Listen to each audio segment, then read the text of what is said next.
Cinema కోసం వేచి చూసే స్టార్ హీరోస్ ఆయన సినిమా తీస్తానంటే క్యూలో ఉండే ప్రొడ్యూసర్స్ ఉంటారు. ఆయన సినిమా తీసాడంటే ఎగబడి కొనుక్కునే డిస్ట్రిబ్యూటర్స్.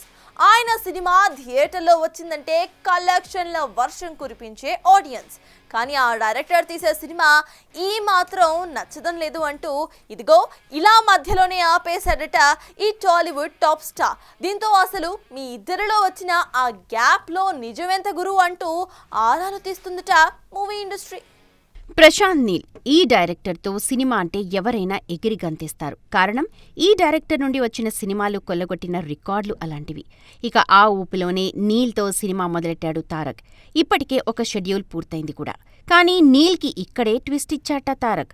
కంప్లీట్ అయిన షెడ్యూల్ అవుట్పుట్ అసలే నచ్చలేదని, దీంతో సినిమాకి గ్యాప్ ఇచ్చి స్క్రిప్ట్లో చేంజెస్ చేయాలని తారక్ కోరట. వాస్తవానికి స్క్రిప్ట్ నరేషన్ టైంలోనే చెప్పిన సీన్స్ షూట్ దగ్గరకొచ్చేసరికి మార్చాడని, అందుకే తారక్ షూట్ని ఆపేశాడని ఫిల్మ్ సర్కిల్స్లో వినిపిస్తున్న వార్త. ఇక ఈ సినిమా కోసమే బాడీ షేప్ మార్చుకుని, బరువు తగ్గి, లుక్ని పూర్తిగా మార్చుకుని సరికొత్తగా ట్రాన్స్ఫార్మ్ అయ్యాడని, అలాంటి తారక్కి సరైన హిట్ని ఇవ్వాల్సిన బాధ్యత నీల్పై ఉందని సోషల్ మీడియాలో చక్కర్లు కొడుతోన్న మేకర్స్ ఇప్పటికైనా ఎండ్ కార్డ్ వేసి తమ అభిమాన నటుడికి మరో సాలిడ్ సక్సెస్ ఇవ్వాలి అనంటూ కోరుకుంటున్నారట యంగ్ టైగర్ ఫ్యాన్స్. వాస్తవానికి ప్రశాంత్ నీల్, ఎన్టీఆర్ లాంటి పర్ఫెక్షనిస్టులు ఉన్న ప్రాజెక్టులో ఇలాంటి చిన్న విభేదాల వల్ల షూట్ ఆగిపోవడం సాధ్యమేనా అన్న టాక్ కూడా వినిపిస్తోంది.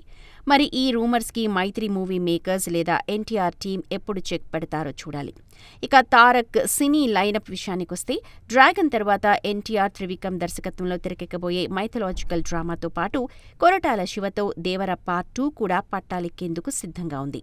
మరి ఈ వస్తోన్న గాసిప్స్కి ఎండ్ కార్డ్ వేసి తారక్ ఎంత స్పీడ్గా ఈ సినిమాలని సిల్వర్ స్క్రీన్ పైకి తెస్తాడో చూడాలి. For more videos like this, subscribe Big TV channel.